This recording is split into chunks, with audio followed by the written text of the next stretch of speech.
오늘 주시는 하나님의 말씀 봉독해 드립니다. 히브리서 12장 4절에서 13절 말씀입니다. 히브리서 12장 4절에서 13절 말씀 제가 받들어 읽겠습니다. 너희가 죄와 싸우되 아직 피 흘리기까지는 대항하지 아니하고 또 아들들에게 권하는 것 같이 너에게 권면하신 말씀도 잊었도다. 일러스되 내 아들아 주의 징계하심을 경히 여기지 말며 그에게 꾸지람을 받을 때 낙심하지 말라. 주께서 그 사랑하시는 자를 징계하시고 그가 받아들이시는 아들마다 채찍질하심이라 하였으니 너희가 참음은 징계를 받기 위함이라. 하나님이 아들과 같이 너희를 대우하시나니 어찌 아버지가 징계하지 않는 아들이 있으리요. 징계는 다 받는 것이거늘 너에게 없으면 사생자요 친아들이 아니니라. 또 우리 육신의 아버지가 우리를 징계하여도 공경하였거든 하물며 모든 영의 아버지께 더욱 복종하며 살려하지 않겠느냐. 그들은 잠시 자기의 뜻대로 우리를 징계하였거니와 오직 하나님은 우리의 유익을 위하여 그의 거룩하심에 참여하게 하시느니라. 무릇 징계가 당시에는 즐거워 보이지 않고 슬퍼 보이나 후에 그로 말미암아 연단받은 자들은 의와 평강의 열매를 맺느니라. 그러므로 피곤한 손과 연약한 무릎을 일으켜 세우고 너희 발을 위하여 곧은 길을 만들어 저는 다리로 하여금 어그러지지 않고 고침을 받게 하라. 아멘.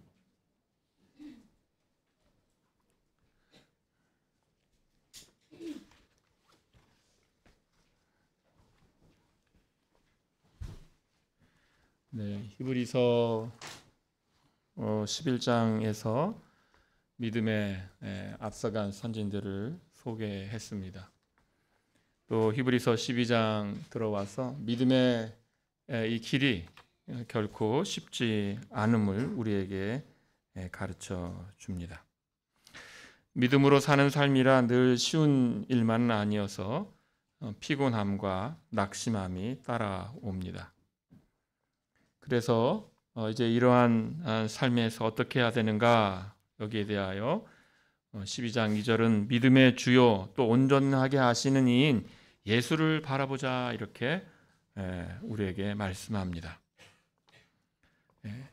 믿음의 주, 믿음의 주라는 것은 믿음의 시작하신 분, 믿음 온전하게 하신 믿음의 완성자이신 분, 그래서 믿음의 처음과 끝이 되시는 주님을 바라보라. 이 믿음의 길을 걸어가면서 고난이 있을 때에 주님만을 바라봐야 된다라고 우리에게 말씀합니다. 왜냐하면 우리의 믿음의 시작도 예수님 때문에 시작된 거거든요. 예수님의 십자가 때문에 시작됐고 믿음의 완성도 예수님의 십자가 때문에 완성이 됩니다. 그래서 우리의 가는 길에 있어서 우리는 예수님만을 바라봐야 되는 것입니다. 그 앞에 있는 기쁨을 위하여 십자가를 참으사 부끄러움을 개의치 아니하시더니 하나님 보좌 우편에 앉으셨다고 했습니다. 그래서 예수님도 참으셨으니 나도 참아보자, 이러한 모범으로서 예수님을 말씀하시는 것이 아니라 믿음의 기원 되시는 주님이시오, 믿음을 온전하게 하시는 주님이 우리의 이 고난을 견디는 것까지 포함을 해서 다 십자가에서 이루셨으니 예수님을 바라보라는 말입니다. 우리의 믿음이 견디는 것, 우리의 믿음이 인내하는 것이 우리 자신의 능력에 있지 아니하고 믿음을 시작하신 주여 완성케 하시는 주 예수님께 있으니 고난을 당하는 자여 주 예수님을 바라보라 하고 하시는 것입니다. 그래서 우리는 낙심할 때에도 예수님의 십자가를 바라봐야 된다는 겁니다. 에베소서 1장 3절 말씀에 찬송하리로다 하나님 곧 우리 주 예수 그리스도의 아버지께서 그리스도 안에서 하늘에 속한 모든 신령한 복을 우리에게 주시되 이렇게 말씀하십니다. 하늘에 속한 모든 신령한 복이 어디 있는가? 그리스도 안에 있습니다. 그리스도 안에서 하늘에 속한 모든 신령한 복을 우리에게 주십니다. 그래서 우리가 지금 믿는 일 다 주님께서 십자가에서 사실 다 얻으신 것입니다. 사도행전 2장 33절 말씀에서도 하나님이 오른손으로 예수를 높이시매 그가 약속하신 성령을 아버지께 받아서 너희가 보고 듣는 이것을 부어 주셨느니라. 예수 그리스도께서 십자가에서 죽으시고 부활하시고 승천하셔서 이제 그 성령을 우리에게 주심으로 우리가 여기에서 또 성령의 소유자가 되고 성령께서 우리 안에 내주하시고 우리가 믿는 자가 되었습니다. 사도행전 20장 28절에서도 하나님이 자기 피로 교회를 사셨다고 하였습니다. 그래서 교회는 피값으로 산 바 되었습니다. 그러니까 믿음의 시작도 예수님으로 말미암고 믿음의 완성도 예수님으로 말미암습니다. 그래서 지금 나에게 주시는 믿음, 앞으로 나에게 견디게 하실 믿음, 이것은 사실 예수님의 십자가의 고난 안에 다 이미 있었던 주님께서 그것을 다 얻으신 것입니다. 그것이 우리 안에서 지금 하나하나 지금 상으로서 주어지고 있는 것입니다. 그래서 우리는 예수님의 십자가를 바라보아야 하는 것입니다. 그래서 믿음의 길에서 고난이 있을 때에 우리의 능력을 바라보거나 우리의 자존심을 바라보는 자들이 우리는 아닙니다. 내가 할 수 있어. 이게 아니라 예수님의 십자가를 바라보는 자들이 되어야 합니다. 예수님께서 다 이루셨다. 예수님께서 나에게 능력을 주시리라. 예수님을 바라보아야 합니다. 우리가 우리를 바라본다면 거기에는 실망과 실패만이 있게 됩니다. 우리는 우리의 삶을 통하여 늘 우리는 우리의 약함과 우리의 실패를 증명하는 자들입니다. 오늘 뭔가 좀 된 것 같았는데, 오늘 뭔가 이룬 것 같았는데 내일 우리는 바로 약함을 증명하는 자들입니다. 그러나 놀라운 위로는 이것이죠. 우리의 무능과 약함과 부패와 죄와 오염이 다 십자가에서 못 박히고 우리에게 주께서 그 고난으로 얻으신 그 신령한 복이 풍성하게 주어졌다는 것입니다. 그래서 우리는 우리 안에 있는 무능과 약함과 부패를 바라보는 자들이 아니라 거기에서 산출된 우리의 자존심과 우리를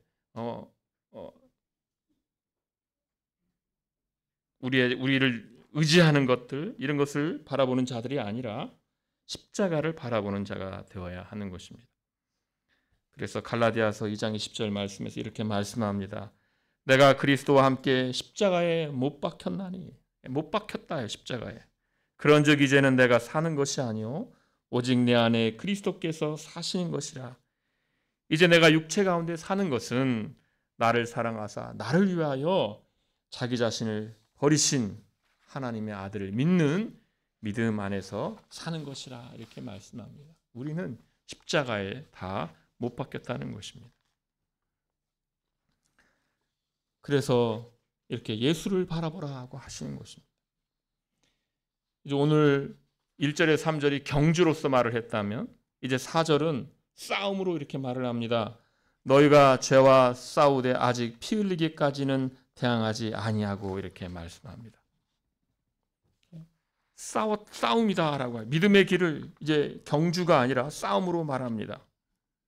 그리고 놀라운 것은 피 흘리기까지 대항하지 아니하고라고 해서 우리의 이 싸움을 예수님의 피 흘리심과 비교하고 있습니다. 이 비교를 우리는 감히 받아들일 수 없을 것입니다. 십자가에서 하나님의 진노를 받아서 지옥에서 우리가 받아야 되는 그런 마땅한 형벌을 주님께서 십자가에서 받으셨는데 엘리 엘리 라마 사박단이라고 외치신 그 예수님의 그 고난 가운데 외치심, 그 고난은 우리가 감히 우리의 고난과 비교할 것이 아닙니다. 우리 대신 그 고난을 당하신 것인데 그것과 우리가 비교할 수가 없는 것입니다. 그래서 아직 피 흘리기까지는 하고라고 하는 것입니다. 우리의 고난은 예수님의 고난에 미치지 못합니다. 이 4절 말씀을 단순히 예수님도 십자가에서 피 흘리기까지 고난당했는데 내가 당하는 고난쯤이야, 이것쯤이야, 아무것도 아니지, 내가 견디자, 지금 여기서 멈추는 그런 말씀이 아닙니다. 히브리서는 사실 처음부터 예수님의 고난에 대하여 우리에게 전해 주었습니다. 히브리서 2장 10절에 보면 그들의 구원의 창시자를 고난을 통하여 온전하게 하심이 마땅하도다라고 하였습니다. 구원의 창시자, 우리의 구원의 창시자를 고난을 통하여 온전하게 하심이 마땅하도다. 하나님께서 예수님을 우리의 구원의 창시자로, 구원의 시작자로 만드시기 위하여 고난을 통하여 온전하게 하시는 것이 마땅했다는 것입니다. 이게 무슨 말씀입니까? 구원의 창시자란 구원의 기원이 되는 분이라는 것입니다. 구원에 관한 모든 것들이 예수님으로부터 다 오게 되는데, 그렇게 하시려면 예수님께서 어떻게 되셔야 되는가? 고난을 받으셔야만 했다는 것입니다. 예수님께서 고난을 받으셔야만 구원의 창시자가 된다는 것입니다. 구원의 창시자가 되시기 위하여 고난을 통하여 온전하게 되셔야 했다는 것입니다.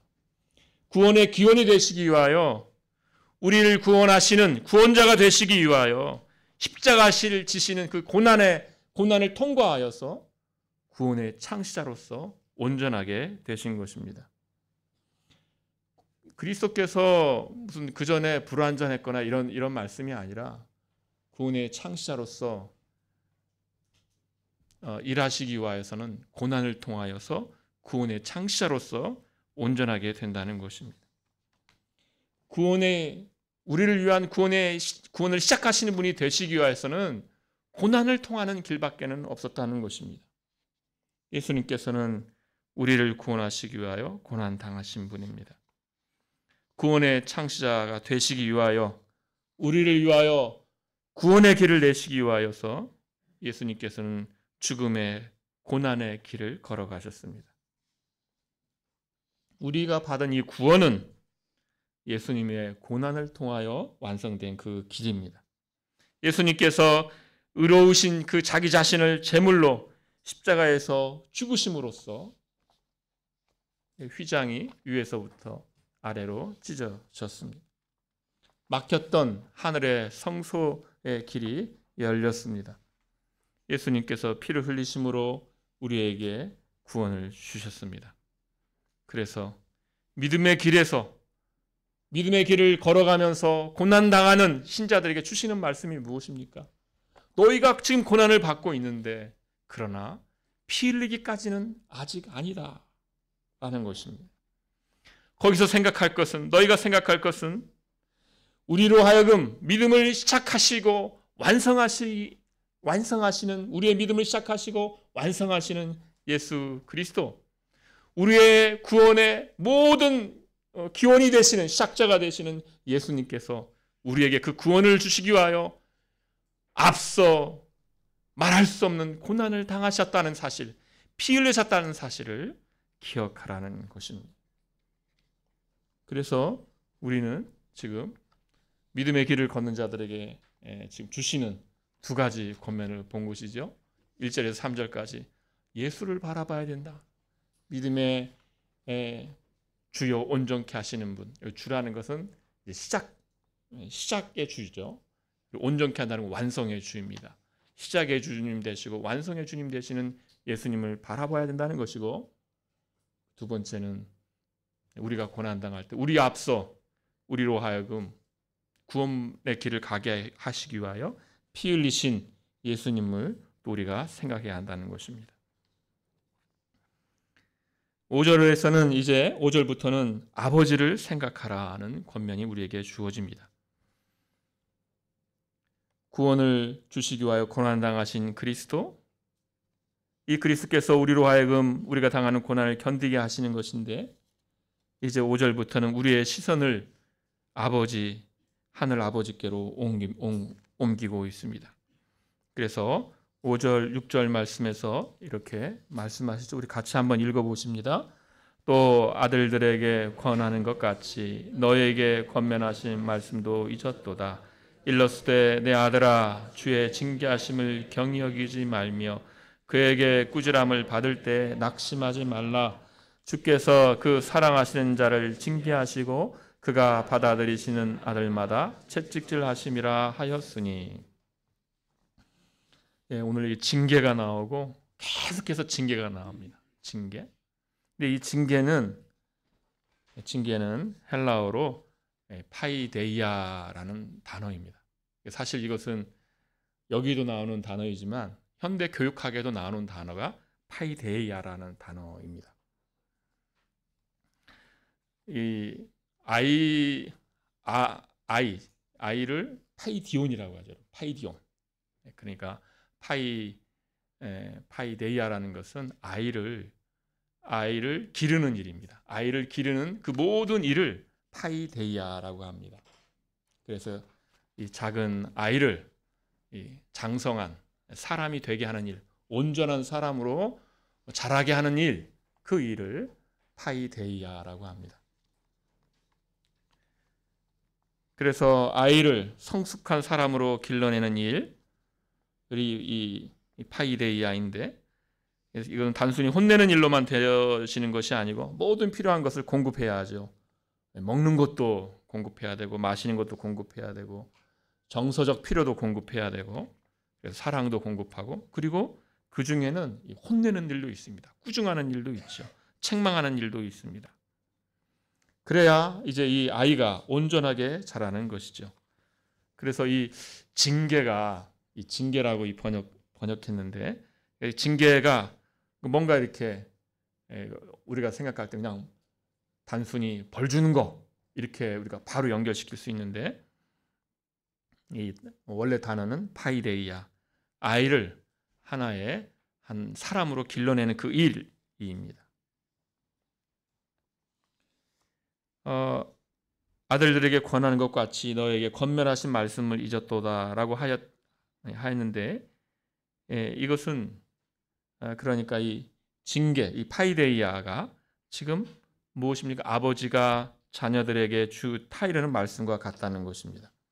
그래서 이제 신자가 믿음의 삶에서 만나는 이 고난을 뭘로 우리가 바라봐야 되는가? 파이데이아로 바라봐야 된다는 거죠. 하나님 아버지께서 우리에게 주시는 파이데이아구나, 이렇게 바라봐야 된다는 것입니다. 그래서 지금 1절에서 3절은 예수 그리스도를 바라보라. 4절에서는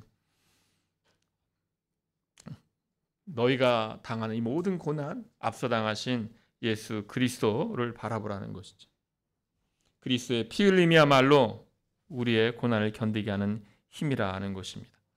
이제 5절에서 우리의 시선을 돌려 하나님 아버지를 보게 합니다.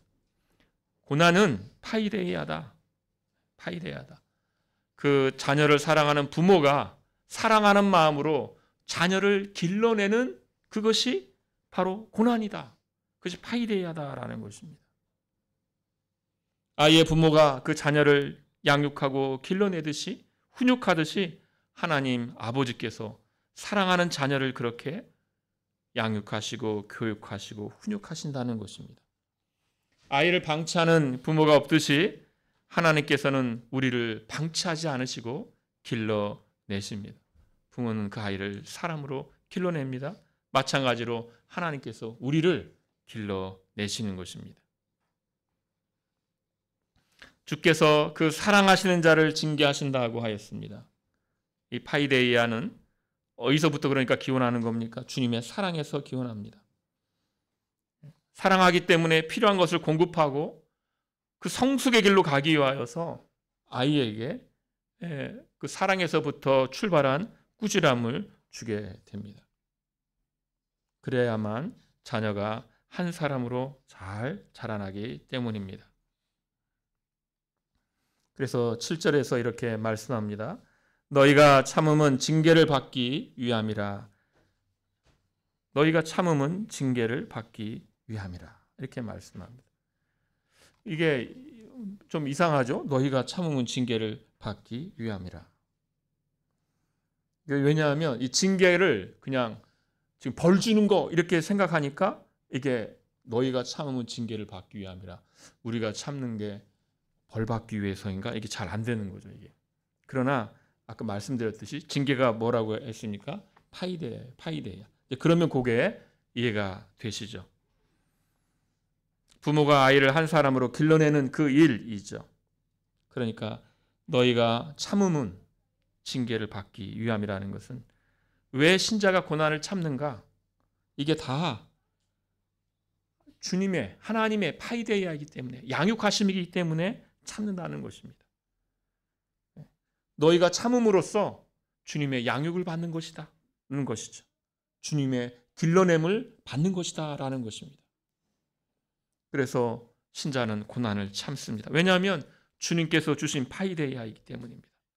고난을 참음으로써 신자는 이제 주님께서 길러내는 그 길로 가는 것입니다.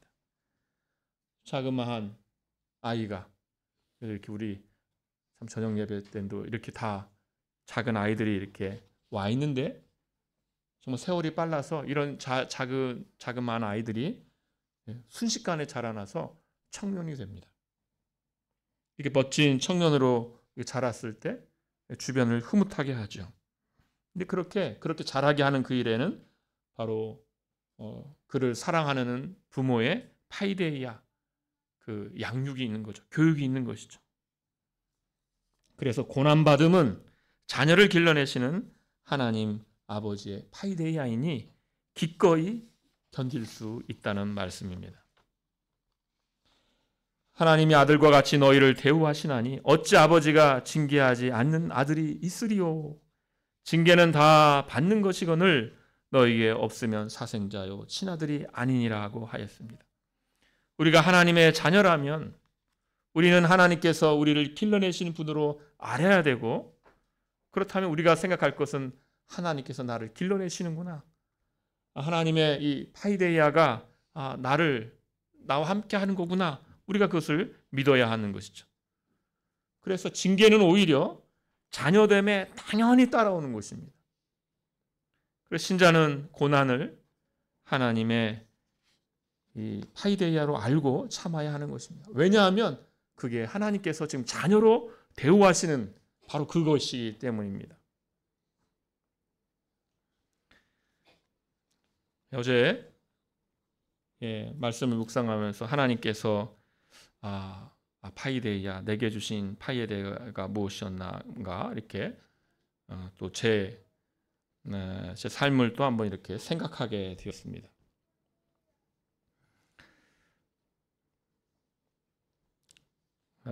이것이 징계이죠. 징계인데, 그러니까 징계 그러면 뭔가 징계, 제가 자꾸 헬라어 잘한다 이거 자랑하려고 하는 게 아니라 징계 뭔가 아쉽지 않으세요? 뭔가 아쉽죠. 그래서 그냥 파이데이아 이렇게 하는데, 왜냐하면 하나님께서 예수 그리스도를 저에게 이렇게 예수 그리스도의 그 십자가의 구속의 은혜를 저에게 주심으로 저를 구원하시고 이렇게 늘 인도하시는 그 은혜, 저를 양육하시고 교육하시고 인도하시는 그 은혜가 바로 파이데이아인데 여러 가지를 생각하게 되었습니다. 그래서 여러분 어떤 분이 그러셨어요. 제 얼굴을 보면 편안하다 이렇게 하시는데 제 인생이 제 얼굴만큼 편안한 건 아니었습니다. 네. 고생한 걸 자랑하려는 말씀은 아니고요. 여러 어려움이 있는 것이죠. 하나님을 찾고 하나님께 매달리는 그 인생이 있었습니다. 네. 그러니까 예를 들면 제가 이제 독일에서 목회할 때 너무 답답해서, 근데 교회가 없잖아요. 그러니까 교회당을 다 문 잠궈 놓잖아요. 기도할 데가 없어요, 밤에. 그래서 이제 독일은 밀밭이 많이 있습니다. 하고 밤에 약간 미친 사람일 수 있죠. 밀밭이 자라나면 안 보여요. 사람이 이렇게 들어가서 그 가운데에서 소리를 치며 기도하는 때도 여러 번 있었습니다. 목회 여러 도전들도 있죠. 목회만이 아니라 여러 가지 경제적인 상황, 또 자녀들의 상황, 또 제가 만나는 사람들과의 관계, 뭐 여러 가지 어려움이 도전해 오는 것입니다. 그런데 그 상황 하나하나 그 순간 정말 눈물로 기도하는 상황들이 되는 것이죠. 지금은 없겠습니까? 또 앞으로 없겠습니까? 저마다 다 자기의 하나님께서 주시는 여러분에게도 뭐가 있습니까? 파이데가 있는 것이죠. 여러분에게도 하나님께서 파이데가 있으십니다. 있어요. 난 없는 것 같은데 아니에요. 있어요. 있었고 계속해서 하나님께서는 그걸 주십니다. 주셔서 우리를 성숙의 길로 가게 하십니다. 저는 그런 생각을 해봅니다. 그 어려움들이 없었다면 어떻게 내가 되었을까? 그 어려움을 통과하면서 그때만큼 그 순간은 여러분도 마찬가지잖아요. 그냥 하나님을 간절히 찾지 않습니까? 정말 눈물로 막 때때로는 고함을 치면서도 붙들지 않습니까? 그게 없으면 그게 안 되는 거죠. 약점과 실수와 어리석음과 죄성이 그때가 아니면 발각되지 않습니다. 그러한 어려움이 없이는 하나님의 은혜를 간절히 찾을 수가 없습니다. 주님께서는 그러한 과정을 겪으면서 교만도 꺾으시고 하나님을 찾게 하시고 그러십니다. 주님의 은혜가 얼마나 깊은가. 인간됨이라는 게 하나님의 은혜를 받아서 우리가 성숙하여 가는 길이 얼마나 복잡하고 미묘하고 말로 다 설명할 수 없는 그 길인가를 알게 되는 거죠. 그것이 없었으면 저는 그냥 하나님의 은혜를 아주 단편적으로만 아는 존재로 남았을 것입니다. 그냥 착한 척하는 교만한 자, 아니면 어리석은데 지혜 있는 줄 아는 자로 남았을 것입니다. 예수님의 십자가가 의미하는 그 풍성한 의미를 저는 몰랐을 것입니다. 우리가 그냥 말하죠. 예수님께서 내 죄를 대신하여서 십자가에서 죽으셨습니다. 그런데 이 단순한 말이 의미하는 바가 무엇인가? 그것을 몰랐을 것입니다. 거기에는 그 고백이 우리의 삶에서 우리가 맛보는 그 고난을 통과하면서 맛보면서 나오는 그 고백으로 거기에 담길 때 정말 깊은 고백이 되는 것이거든요.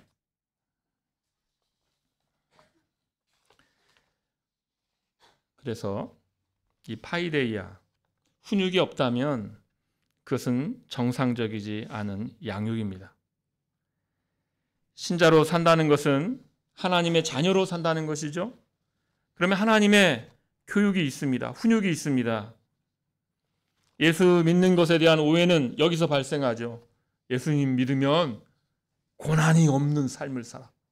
그건 정말 오해이죠. 또는 고난 없는 삶을 살기 위해서 예수님을 믿나 보다 이렇게 생각하는 것도 오해이죠.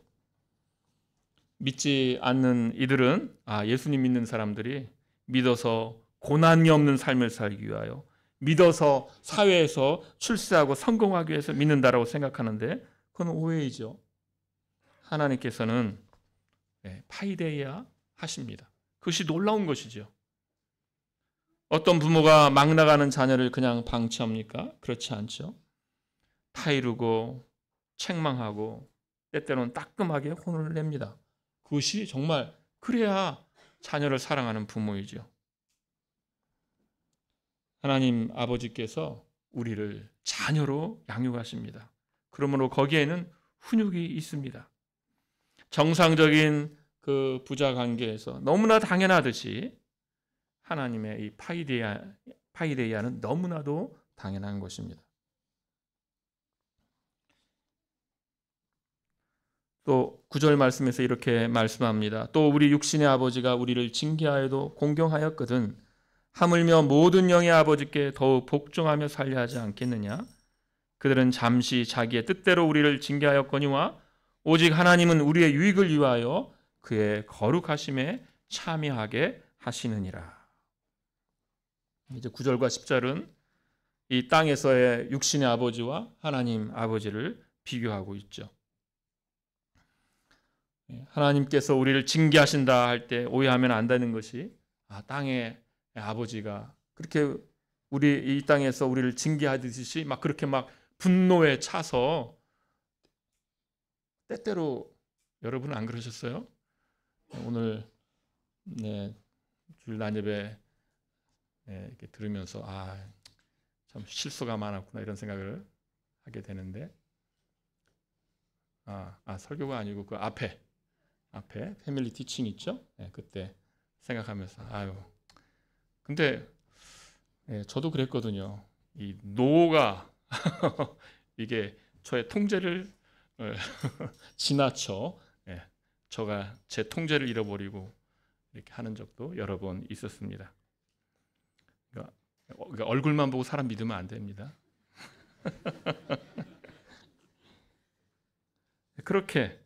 그래서 이렇게 육신의 아버지와 하나님 아버지를 그 징계를 비교하는 걸 보면서 우리의 육신의 아버지가 그렇게 하듯이 하나님도 그렇게 하시는가 그렇게 오해해서는 안 된다는 것입니다.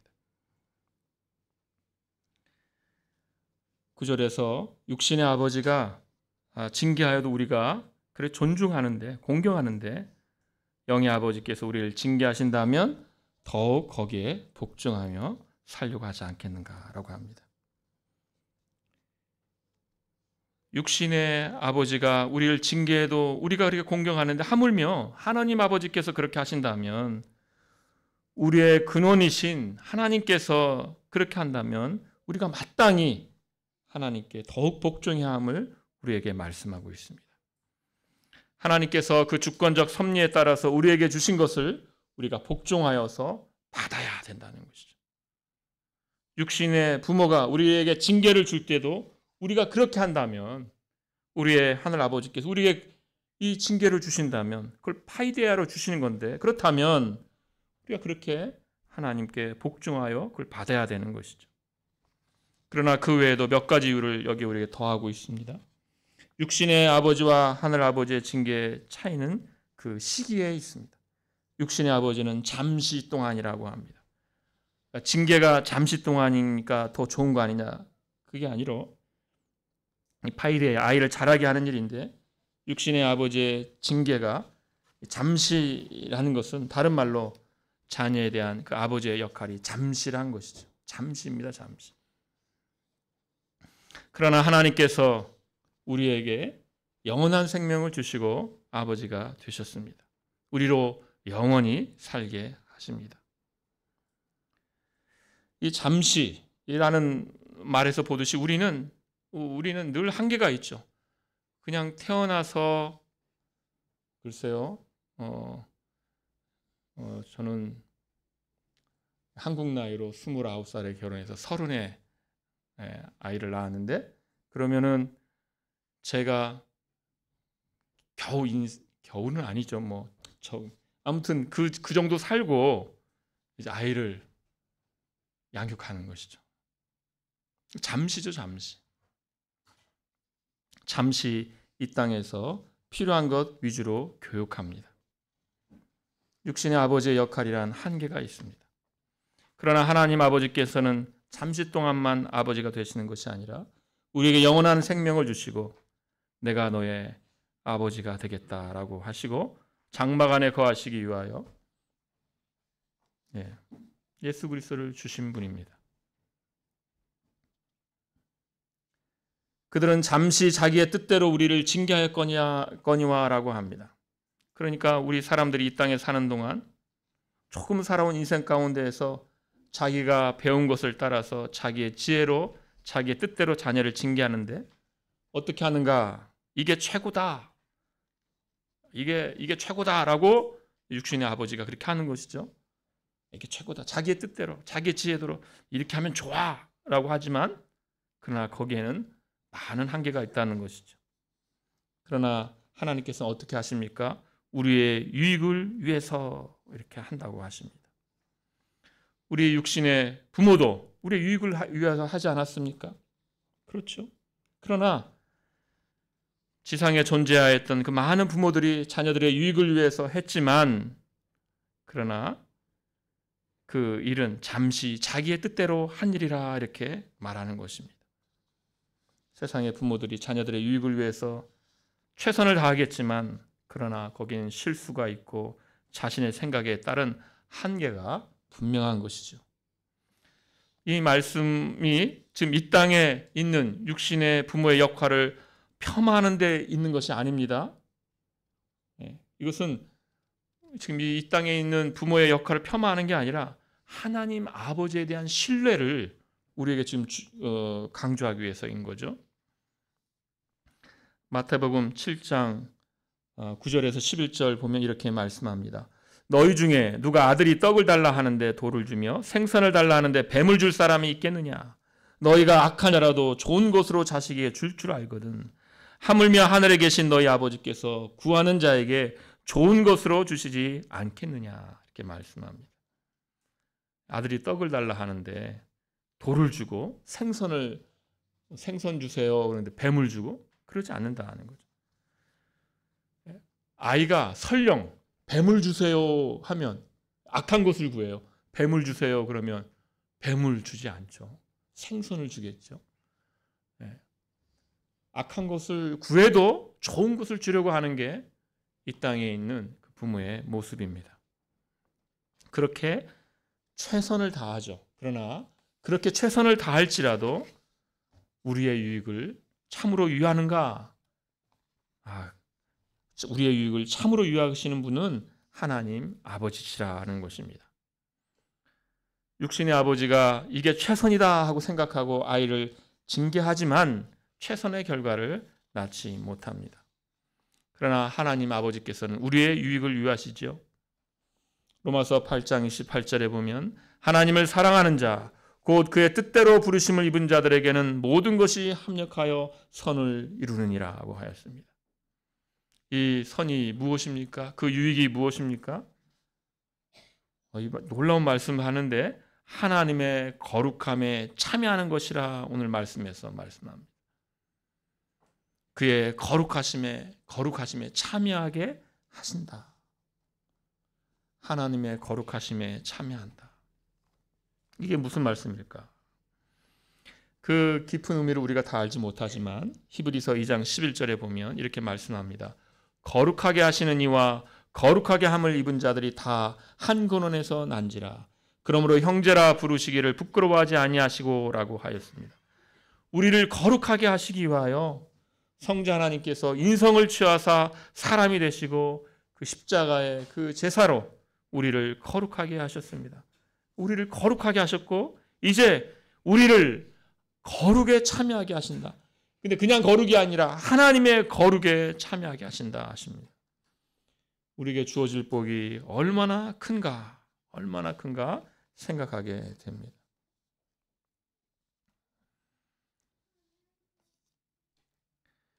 11절에 이렇게 말씀합니다. 무릇 징계가 당시에는 즐거워 보이지 않고 슬퍼 보이나 후에 그로 말미암아 연단받은 자들은 의와 평강의 열매를 맺느니라. 징계가 파이데이아라고 말씀을 드렸는데 아이가 사람이 되도록 부모가 기르는 일인데 거기에는 책망이 있겠죠. 이 징계는 이 타이름은 즐거운 일이 아닙니다. 그래서 책망이라고 하고 채찍질이라고 했죠. 이것은 그 당시에는 슬픈 일이 됩니다. 마찬가지로 우리의 이 믿음의 길에서 고난이 올 때 그것은 정말 슬픈 일이 되는 것입니다. 그런데 그걸 지나치고 나면 어떤 열매가 옵니까? 연단받는 자들은 의와 평강의 열매를 맺을 것이라고 합니다.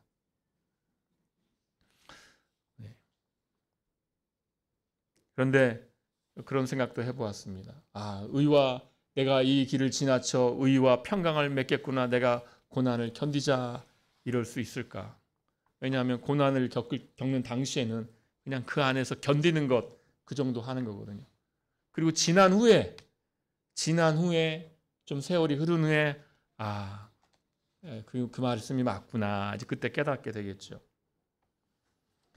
12절 13절 이렇게 말씀합니다.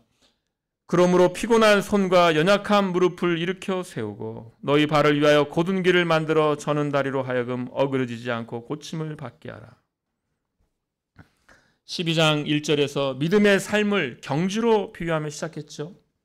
그리고 4절에서는 싸움으로, 죄와 싸우는 싸움으로 설명을 했는데 이 12절 13절은 이 두 가지 비유를 그대로 가져와서 결론을 맺고 있습니다. 12절에서 피곤한 손과 연약한 무릎을 말합니다. 이 싸움이 무엇일지 모르겠지만 레슬링일지 어떤 것인지 모르지만 싸움에서 지친 자는 손에 힘이 없고 넘어져서 일어날 힘이 없습니다. 고난의 길을 걷는 신자들은 싸움에서 지쳐서 손이 피곤하고 연약해진 무릎을 가진 자와 같습니다. 이 손이 너무 피곤해서 뭘 할 수가 없는 때가 있습니다. 그런데 다시 일으켜 세우라. 그러므로 다시 일으켜 세우라고 합니다. 그러므로 다시 일으켜 세우라. 예수님을 바라보고 하나님 아버지를 바라보고 다시 일으켜 세우라. 믿음의 주가 되시는 주님을 바라보고 우리를 위하여 우리에게 구원을 주신 예수님을 바라보고 다시 힘을 내라. 우리를 지금 방치하시는 것이 아니라 고난이 있는 것은 방치하시는 것이 아니라 오히려 파이데아로서 우리를 지금 양육하시는 것인데 사랑의 하나님께서 양육하시는 것인데 그러므로 다시 일어나라. 일으켜 세우라고 하십니다. 또 13절은 이렇게 경주의 비유를 하고 있죠. 너희 발을 위하여 곧은 길을 만들어라고 합니다. 우리의 발을 위하여 곧은 길을 만들라고 합니다. 이것은 무슨 말입니까? 이리저리 헤매이지 말고 곧은 길로 가라는 것입니다. 무거운 것, 얽매이기 쉬운 죄와 함께 가는 일, 그런 것들은 다리를 어그러지게 하는데 그러지 말고 믿음의 길을 곧장 걸어가라 하는 것입니다. 고난은 있지만 고난은 고난이고 믿음의 길을 곧장 똑바로 걸어가라 하는 것입니다. 그렇게 하면 뭐가 있습니까? 어그러지지 않고 고침을 받게 하라. 고침을 받게 하라는 것입니다. 오히려 고침을 받는다고 합니다.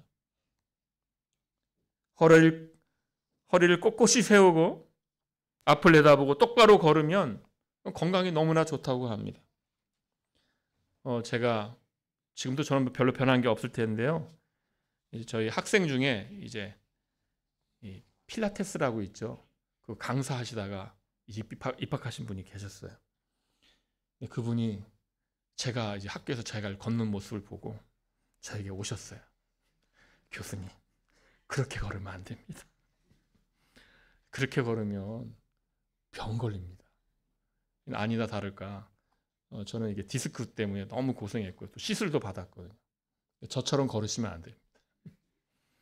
저는 이제 그 걸음을 고치려고 많이 애를 썼는데 그때만 조금 똑바로 걷고 계속해서 이렇게 걷는 것 같아요.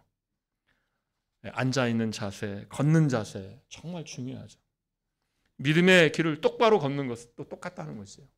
믿음의 길을 똑바로 걸으면 오히려 치유의 길이 된다는 것입니다. 회복의 길이 된다는 것입니다. 믿음의 길 경주입니다. 또 싸우다가 또 달리다가 또 넘어지고 약하여지기도 합니다. 그러나 믿음의 주요 온전케 하시는 예수를 바라보시기 바랍니다. 이 고난을 견디는 능력을 주시기 위하여 우리 앞서 피 흘려 고난을 받으셔서 견딜 능력을 우리에게 공급해 주십니다. 우리의 하늘 아버지를 바라보십시오. 크신 사랑으로 우리를 양육하십니다. 우리를 인도하시고 우리로 의에 이르도록 평강에 이르도록 하시고 마침내 거룩에 이르게 하십니다.